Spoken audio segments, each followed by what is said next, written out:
Afrika yedu. Amen. Afrika. Hallelujah. Ino inguwa yekureurura.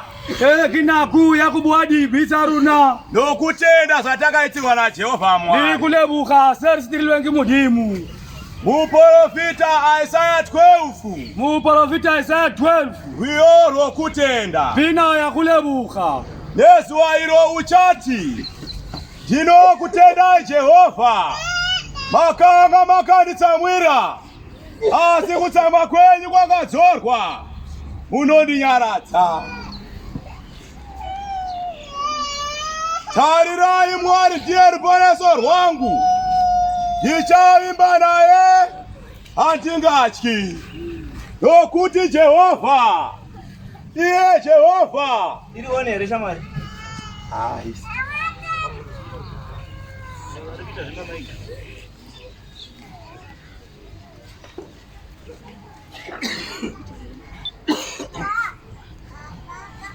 Tarirai Mwari ndiye ruponeso rwangu. Ndichavimba naye handingatyi. Nokuti Jehovha, iye Jehovha, ndiye simba rangu nerwiyo rwangu. Iye wawa ruponeso rwangu. Saka muchachara mvura mvura mavasima ruponeso. Zvino nezuva iro muchati, tendai Jehovha, paridzai zita rake. Zivisai mabasa ake pakati pavanhu. Muudze vanhu kuti zita rake rinokuziwa.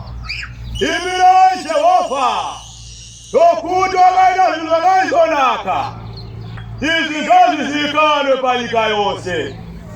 Danidzira umbururudze, iwe ugere paSioni, nokuti mutsvene waIsraeri mukuru pakati penyu. MaAfrika yedu. Afrika.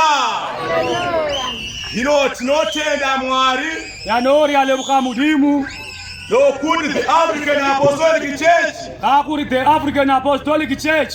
Yakaitwa Zion. Idirilwe Zion. Musi wa 17 February. Kalitsatsi la 17 February. 1956. Mojara 1956. Apo muranda wa Mwari neziporo zveAfrica. Kana kwe murumwa mdimu neziporo mwazha weAfrica. Panoona chizaro chaishe wedu Jesu Kristo. Abonisizwa mosiboniso saishe wedu momurana Jesu Kristo. Achiburuka kunenga ari mugore jena rezuva. Akoroka kutsva kokodi mali murumwe lushevu. Achiperekedzwa nevatumwa 12. Afeletswa ali varumwa vai 12.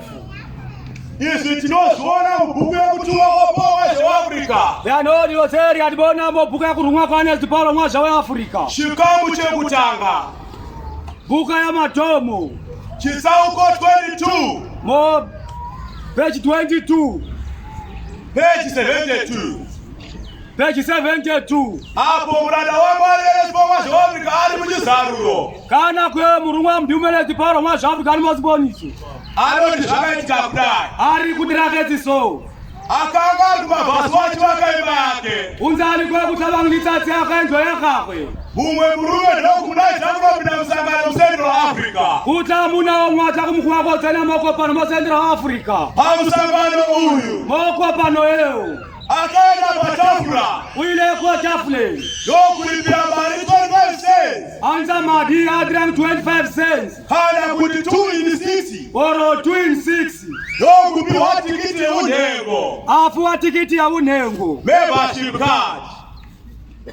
Pamusangano uyu. Moko pano eyo. Wakanga vari varume 12. Bante bali voreva 12. Kana kuti 13. Oro 13. Wakanga vari makati eunhengo. Bante wana tikiti za membership card. Wapedza musangano. Avapedza apo pano eyo. Muranda waMwari neziporo zveAfrica. Murumwa mdimu neziporo mwazha weAfrica. Akatizongera mabhazi okurevesa kwakaimba yake. Awela abeko kutavangunitsatsi avachakufeleka kwakaendzwa yakakwe. Zvino akatanga kusaina imbai. Yanotoma kumuna unakana injoele. Nokuti chidziro zvezererenga. Ngakulibotali rufu. Zvaiwa zvipfupi-pfupi. Inelitani kutsvani. Chidziro zvezererenga. Libotali rufu. Zvaiwa zvamapango. Inelitani tari. Chidziro chakasati chanamwa. Libotali zesoplesteri. Nedenga rakasati rapfirirwa. Lirufu inezofeli kuti kunywa mazeni. Jino domanga tanga kutolewa zaibaya achiti. Yanoacha mabuna unakaendwele hali. Adichala chimacha mabango chakadai. Akikawa tingo yadichake kanali. Dawa kwenda kumafasi wangu swakile melo. Yanoki akakutamamlisa tingo yaklengwe yakalitapa. Alimuzila kwenda kumafasi wa. Alimuotelengwe akakutamamlisa. Akaona tuwe wale mwabuduwa esasiwa. Abona akupilika kakutama muno wasamwisi. Asiari mtumwa amwa. Ari murumwa mudimu. Wakashinga bayene shuko. Apita kumbe kuna litamo. Dokuona shongwe mbili sababu kubeli kwao. Abona ni kumbe sepeli samata kwa kupilika wone. Uru ya kakari waya mudenga. Ewe telele kuya kwa dimu. Nedowe ya shule ya kakari kwa ipana. Lewe kutani nzeko sa jema tebatanga yone. Uru ya kakapea washengwe mbedoko. Muna wale apara mamolita pengilale kutani. Ura na wama na suwa shawabu kadogo kupirao. Lena murua mjumele spawa shawabu kapalama. Uru ya kakapanya galika. Muna wale anyamalila. Ana kusomo nake. Amona hapi. Ura na wama na suwa shawabu Afrika. Murua mjumele spawa shawabu Afrika. Akasara bile baba kama bila murua uya. Ase sai baba mlegiyela kutakuya muna wale. Doku swai zujimuru kakulega ni chimsele sake. Au twali zuri kwa kutakuwa ni mwalikele nzakawe. Chaila nyanya umana kuburu kapanyika. Au shewe ya mjumele kwa kakamwalifasi.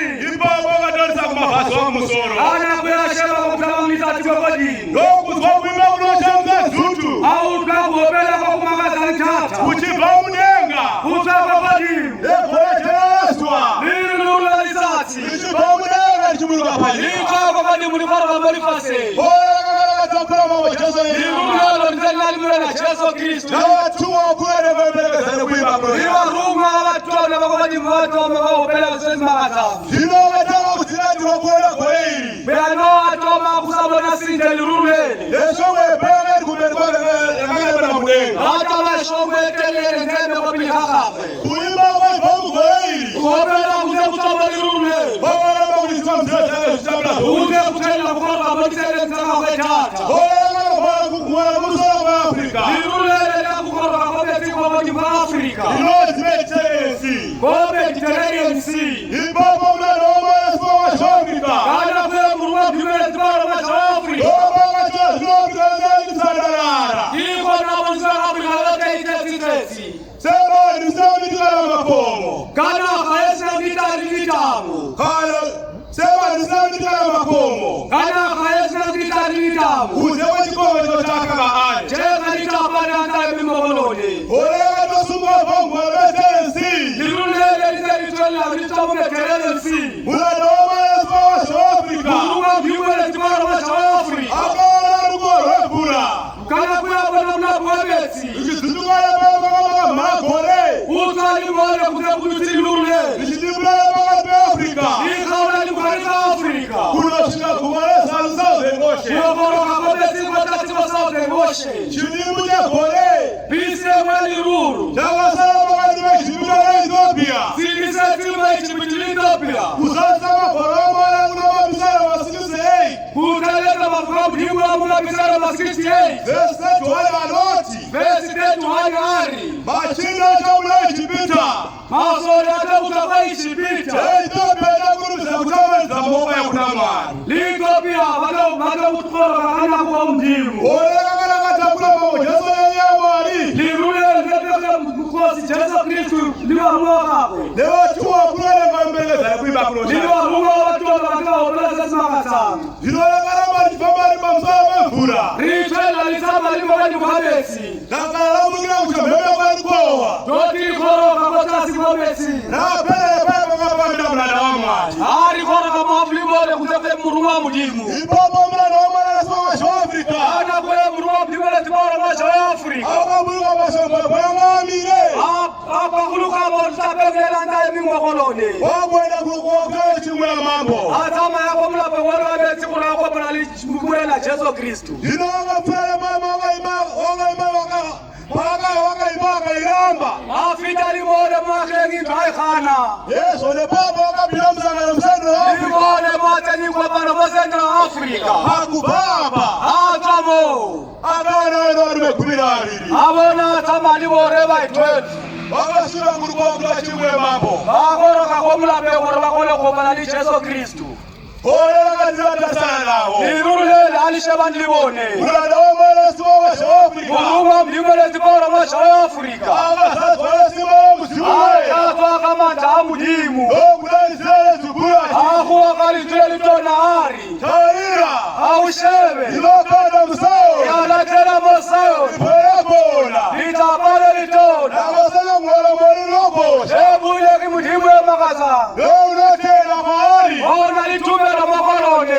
Anganyati. Hakuna kunu wakushabiswa. Wala kapula kisikalo ruko. Ilulu litela habeli tamania kwa tasika mlapo. Mulanda w'Imana sibo Afrika. Kuruma mlimele zibora masha Afrika. Warume wanao. Libore bandana libone. Bakataka kumanya Atoma kutabuka baseti lirule na muraku. kudimulira bakwita mabale tena. Akaula kuri wapepela mula Yesu Kristo bali kotasi. Shino wale tena suko. Yano abali kotasi ko. Mulanda w'Imana sibo Songo Afrika. mlimele zibora masha Afrika. Akana michichi kwami. Abeli kwa pale tepeli za korite. Yakama liko ruko.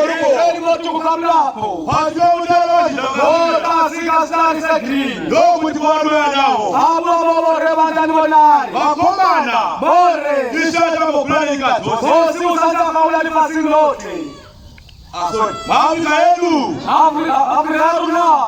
Shino goleka tata sana nao. Lero ranisha bandibone. Mulanda w'Imana sibo Afrika. Kuruma mlimele zibora masha Afrika. Akasazwa sibo musumule. Akatwa kama tamu Yesu Kristo. Akadani Israeli zukura chiti. Akuwa kalitele tona hari. Taira. Aushebe. Lokada musao. Yala tena mosayo. Ipoyakola. Litapale litona. Akasana mwala mwali lobosha. Yala zanu kwa mlimele ni makasa. Unatela kona anganya. Ore tume na mabara na kuya kushabiswa. Wala kapula kisigalo ruko. Lulu nikita zama kamlapo. Mulanda w'Imana sibo Afrika. Kuruma mlimele zibora masha Afrika. Warume wanao. Libore bandana libone. Bakataka kumanya Akatoma wachitela. kutabuka baseti lirule. Wakulolinda w'amamolwane. Abapepela mula Yesu Kristo bali kotasi. Shino wale tena suko. Yano abali kotasi ko. Mulanda w'Imana sibo Afrika. Mlimele zibora masha Afrika. Akona michichi kwami golete. Abali kama tepeli za korite. Yakanga komeko. Ili motu kukamlapo. Hazime mutalo washaka. Kotasi kasari sekre. Lokuti warume wanao. Aba mabore bandana libonari. Wakomana. Bore. Ishaja wakomana. Bore.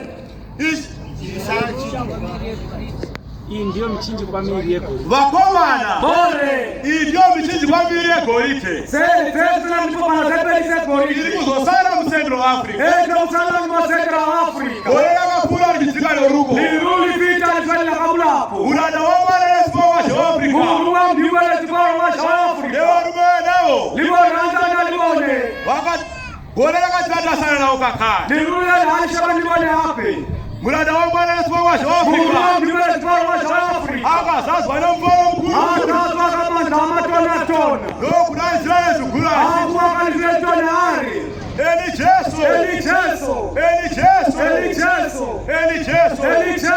Golera kapula kisigalo ruko. Liruli vita alifanya na kabulapo. Mulanda w'Imana sibo Afrika. Kuruma mlimele zibora masha Afrika. Warume wanao. Libore bandana libone. Akataka kumanya wachitela goleli. Akatoma kutabuka baseti lirule. Wachimwana msamware zukuru achiti. Asante baba kamjumare. Eli Jesu. Nakala wasika utangasbek mountain. Yoti makolo kama Johannesburg Mountain. Mako wakula ni mno South Africa. Itamo telichona tamo South Africa. Ipapo mlanda w'Imana sibo Afrika. Ana kwe kuma mlimele zibora South Africa. Wakati mwarimana. Ibo na bokora kama ranzana libone. Wakomana. Bore. Ishaja mkulani nyika. Kosi usanda kaula moti pasingote. Kandi tokere kukomo. Ari mweleko la kotabo. Ipapo watokera machitomo chia. Kana kwe babela kotabo ngene. Kaka kwa isi chukuluka kudewa chitu msirete. Ea udule mwori zilikora kutawani mwotele nzakawe. Karira nyeye mwari kukuluka pani. Aushele ya mlimele kwa mwori pase. Ipapo akapepuka akana matanga. Ana kwe afetu karapela mdimu. Afrika yetu. Afrika haruna. Afrika. Amen. Shino wali kutenda msama robo sa Afrika. Beano wana litumele wano wapane hapa za Afrika. Awasi kunyatiswa. Hakuna kuli wakushabiswa. Wali kubisi wasineswa. Babi babakwenzi wadinozeni sutamu. Wachipi wasishaikwa. Bakuwa seba za zikire. Kuliona chema pasayoni. unalawala mosayo bali kunyagazwa hadi limazo wachibiwa korona mazima ya malota hapo ndio telisiamize telisiama mafuta umforo mazima y'okuchema difishwe telisiamisa salili lenguo yakulumiza abantu bemweyosya lina papo ya kule kwa motemo kuti wazi mutwe kurulama ore musalisesi siame chakasi mwacha Jehova sesi ni motemo kuti akuzwe ore na kole kuza Jehova Glorified Jehova. Jehova Glorified Jehova.